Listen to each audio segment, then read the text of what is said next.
This is an incredibly exciting time for Ys fans. And now, rounding off our 2024 October month of Ys, today I will be talking about my early thoughts on ysxnordics, which recently released worldwide. That's right, Japan, now we can enjoy it too. I'm gonna go down a list of the things that stood out to me from my time playing the demo of ysxnordics and try to preemptively answer the question, will this make a good new addition to this beloved Japanese action RPG series? How will it hold up compared with the past entries that delivered that one-of-a-kind fantasy adventure only Falcom could create? Let's find out in this episode of First Look.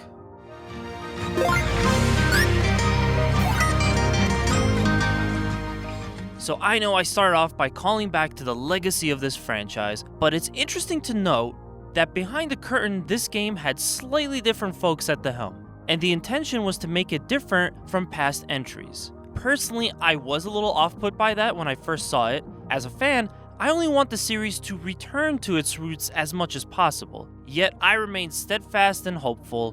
One of the first aspects of this game that stands out is the duo system. Nordics allows players to control both Adol and the companion simultaneously, making for some really intense action combat. This is a great change because it's essentially answering an unasked question of how can we take the experience of controlling a team of 2 to 3 characters running around fighting monsters and take that to the next level. You get to do more damage if you fight together, and it's seamlessly integrated into your block button. What's also great, I never experienced any slowdown from all of these added animation frames while duo fighting in ysxnordics. Overall, I'm really pleasantly surprised with the gameplay so far. I don't have any major complaints. I'm so happy they gave us the ability to jump. Now, I am missing the high-flying superhero moves that you got in Monstrum Nox, but they give you a few fun tools to play with here too, like the grappling hook to get around. Oh, I love the stored heavy attack. The game forces you to be very aware of your enemy's attack behaviors at all times, and this includes how enemies will be giving clues as to what's coming next to better prepare you to respond. When enemies start to display a blue circle, that's your cue to start running. Your character will auto-dodge any oncoming attacks, and this grants the player bigger damage on next hit. There are also charge attacks. Holding the attack button will do a special type of attack with unique properties. It is mostly useful as an answer for platforming and exploration obstacles, but it also works really well to shake up the combat, and because the length of time it takes to charge is almost instantaneous, doing the charge attacks flows so well while fighting.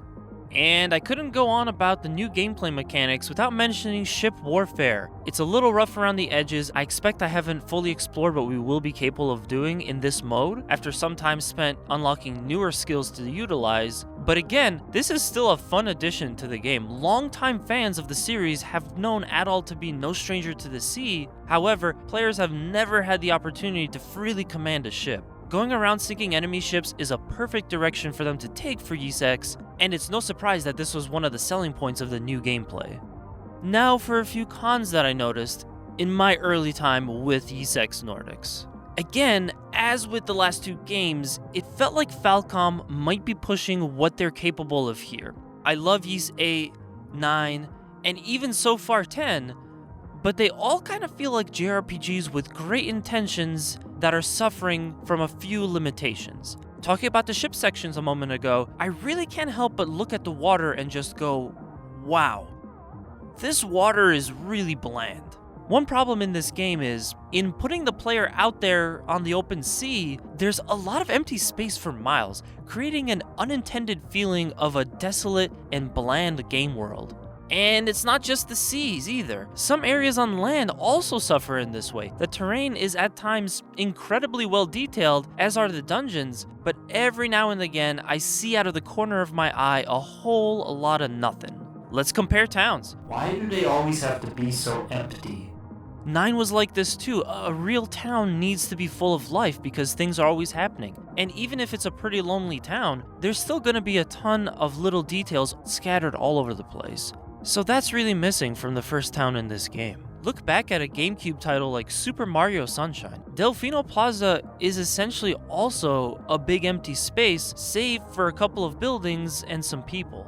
but it's got so much more flavor than this. For example, here you have color, things to interact with, quirky people are running around, and even the dialogue boxes are presented in an interesting way. I could just die and be sent to Delfino Plaza as a form of purgatory, but I would never get bored because of how the presentation was done here. Meanwhile, I don't have a strong desire to immerse myself in this first town from Nordics because it isn't all that interesting. And the reason I complain about the overall blandness of the world, the sea, and the towns in Ys 9 and 10 is because these games are setting themselves to hold up to other JRPGs, other modern JRPGs. It makes it difficult as a fan to see myself pitching this game to a friend who's already played Final Fantasy or Dragon Quest with their robust game worlds. And I recognize that both of those come from Square Enix, a company with enough money that it could probably bioengineer an actual dragon IRL.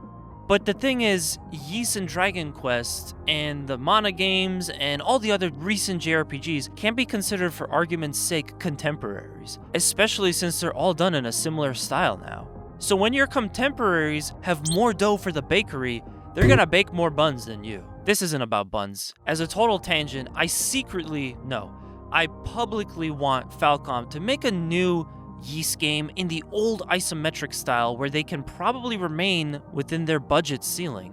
This would eliminate problems I've encountered with both 8 and 9, and now how I'm also feeling about 10.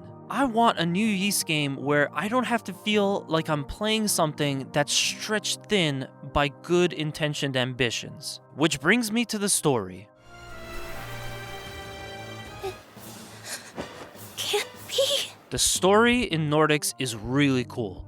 Like, to me, a lot better than 8, and probably even better than 9. The opening gives the audience a compelling plot point to run with. Adol finds himself in yet another region's nightmare scenario. The very fabric of their lives is about to go down the toilet, and who else is gonna slash all of the evil out of this one but our red-headed adventurer? I don't want to go too deep into the story, for spoiler reasons of course, however, it's still something I have to mention. Just as with 8 and 9, overall this is an incredibly ambitious story for the series, coupled with the other aspects of the game that feel they're supposed to be grander and more impactful, more modern. It seriously causes a sense of separation from all of the other Ys games that came prior. And I'm kind of just wondering where the events in Nordics all fit in with the rest of the lore. First off, Adol talks! Oh, it's like the one thing he's not supposed to do. But, okay. To be fair, he just says one line in the beginning of the game, and we don't hear much more than combat grunts from Adol for at least several hours. It's not the end of the world. It just felt like they had to make this choice early on as a statement that this will be a much different Ys game.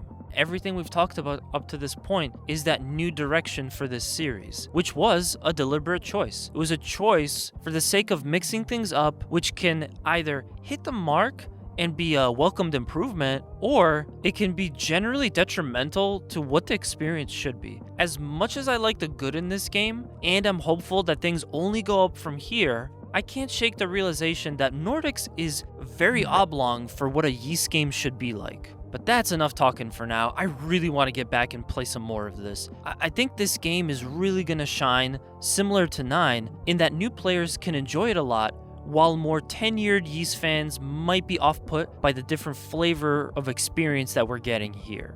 If you love hardcore difficulty in games, this could be good for you as well, simply because the combat is largely based on timing your defenses and dashes, and some of the bosses will absolutely pummel you into the ground. To be fair, enthusiast level difficulty modes and overall tough enemies are not unheard of features for this series. But it feels extra here. Players will feel forced to play more on the defensive side as opposed to the offensive side. This is also, once again, a new Ys game that can be picked up and played. The needed story elements are largely contained within this lone title, and anything that needs to be pointed out, like how Adol has a known tendency to get in trouble, is simply explained to the player using referential dialogue, and the rest of the story is just entirely fresh. Yeah, I think that aside from some of the blandness in the game world, which I believe is a result of the high ambitions to lower budget ratio that they had to work with, Nordics could be a really good pickup for general fans of JRPGs